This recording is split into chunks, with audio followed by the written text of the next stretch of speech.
এখন তোমার দাদা ভাইয়ের টিফিনে ডাল ভরবো আর বাকি ডালটা অন্য বাটিতে খালি করে রাখবো।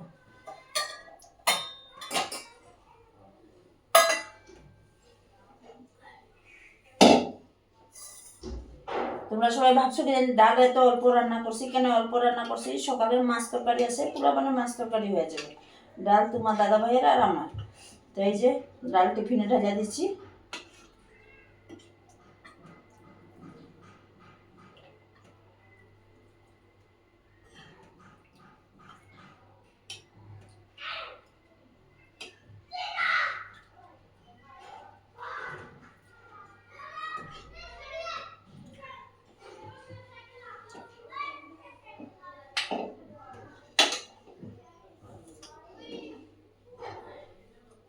এই যে তোমার দাদা ভাইয়ের টিফিনের ডালটা ঢেলে দিছি, ওখানে অন্য বাটিতে খালি করে দিব। এই যে এই বাটিতে খালি করে দেবো বাকি ডালটা। তারপরে অল্প কয়টা পাঁপড় ফ্রাই করবো, পাঁপড়ও দেবো।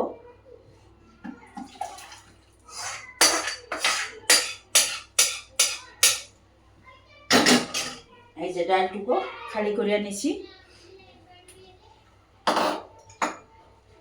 ওখানে যে কুকারটা ভিজাই রাখছি এটাকে মাজি, তারপরে কড়াইটা মাজি, তারপরে অল্প পাঁপড় ফ্রাই করব, তারপরে এইদিকে রান্নার কাজটা কমপ্লিট হয়ে যাবে।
এই যে আমার বাসনটা ধোয়া হয়ে গেছে।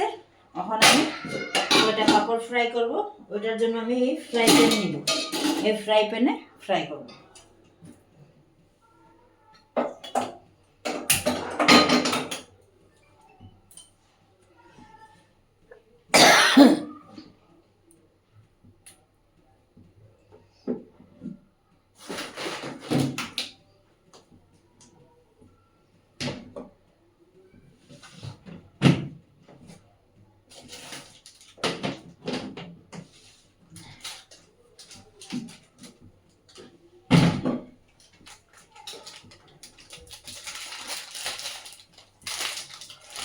এই যে এটা এখানে মহারাষ্ট্র, এটা এখানে উড়দ ডাল বলে, আমাদের এখানে মাটিকালার ডাল বলে। এই মাটিকালার ডালের পাঁপড়, কিন্তু এটা খাইতে সেই টেস্ট হয়।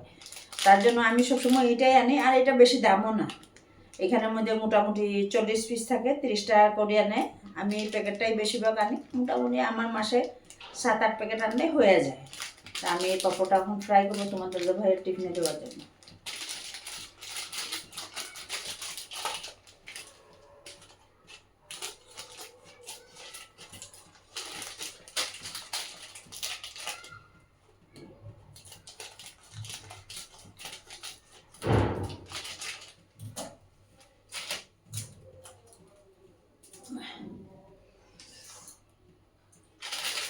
এই পাঁপড়টা আমার পোলাপানও খুব ভালোবাসে, সবাই খাইতে ভালোবাসে, তার জন্য পাঁপড়টা আমাদের ঘরে অল্প বেশি লাগে। আর তার মধ্যে আমাদের ঘরে বেশিরভাগ মাছ মাংসটা রান্না করলে পোলাপানে খায়, আমরা তো খাই না, তার জন্য পাঁপড় টাপড়গুলি অল্প বেশি লাগে। তোমরা সবাই দেখতে থাকো। আমার ফ্রাই প্যান গরম হয়ে গেছে, এখানে এখন আমি তেল ডালি দিই।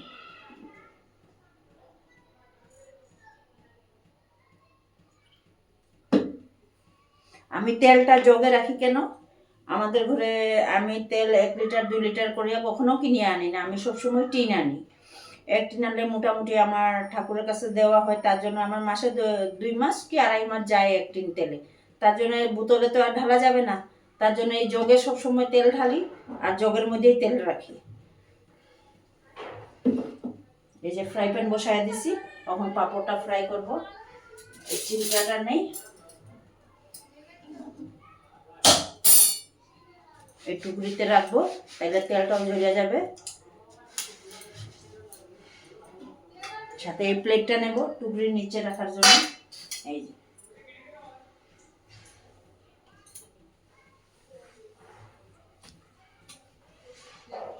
আমার মেয়ে টিউশনই গেছে 4টার সময়, এখন 6টার সময় আসবে, ওই তার বাবা যাবে নিয়ে আসতে, তার জন্য আমি সে আসার আগে আগে সব কাজ রেডি করে আনি।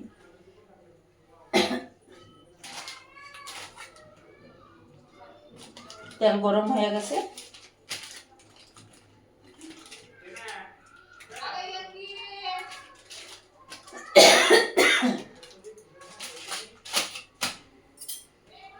এই যে আমি পাঁপড়গুলি ফ্রাই করি।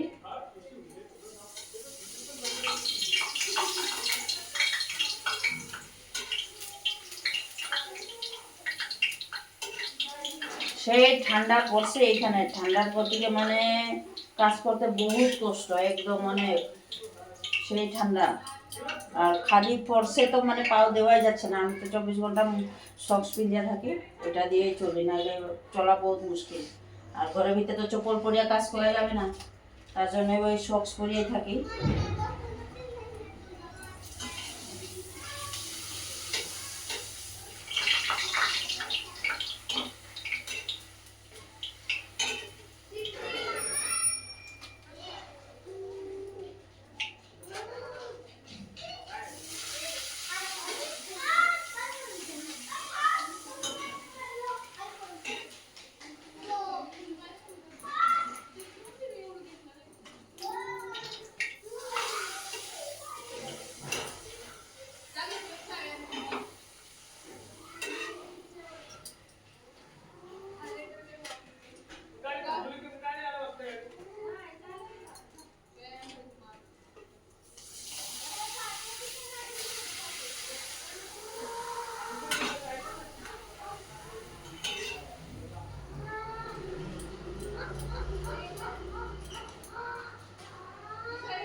হ্যাঁ না বুয়াই ওই যে পাঁপড়টা ভাজিয়া রই।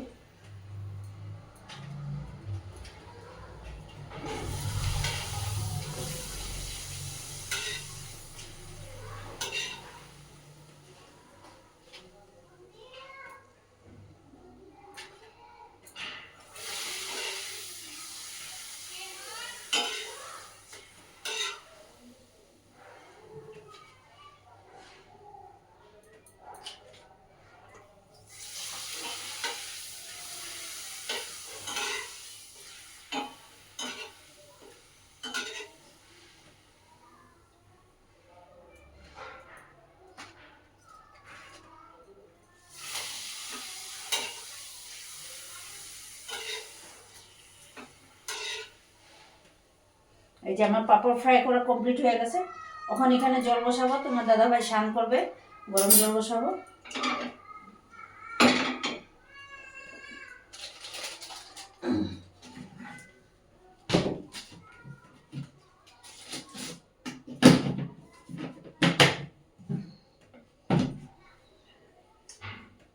পাঁপড়টা অল্প ঠান্ডা হোক, তারপরে প্লাস্টিকে ডুবাই গাঁঠি মেরে দেবো। 3-4টা তোমার দাদাভাইকে দেবো, বাকিগুলি ঘরে রাখা দেবো, পোলাপানে খাবে। তখন জল বসাই স্নান করার জন্য। দেখো এখানের জলের কত আয়রন, এখানের জলের গতিকে, এই যে আমিও টাকলা হয়ে গেছি, আমার মাথার সব চুল পড়িয়া গেছে। এখানের জল এত খারাপ, বোরিংয়ের জল। হয়তো এটা দিয়ে মানে এই যে দেখো, একদিন না ধরলে এই যে চুনের মতন পুরা জলটা, ভালো না।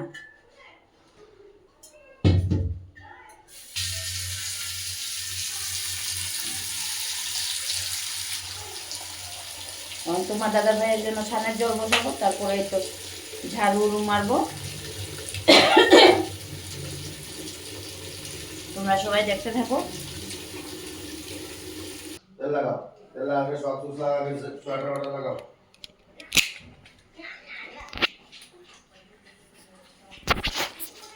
এই দেখো আমরা লেত্রা মানুষ, স্নান করতে চায় না, কাপড় হাত পাও দিতে চায় না। আর এই যে তোমার দাদাভাই এখন স্নান টান করে এই যে ঠাকুর পূজা দেবে, আর আমি এই যে এখন বিছনা উষ্ণা গুছাচ্ছি। বিছনাগুলি সব লেত্রা হয়ে গেছে, তার জন্য এই যে এখন তুষক উষক সব সরাইয়া যে বিছনা করব, করিয়া সব রেডি করব। তারপরে আবার রাত্রে 8টার সময় আবার রান্না করব ওই পোলাপানের জন্য। থাকো তোমরা সবাইকে ভালো থাকো, সুস্থ থাকো, বাই বাই।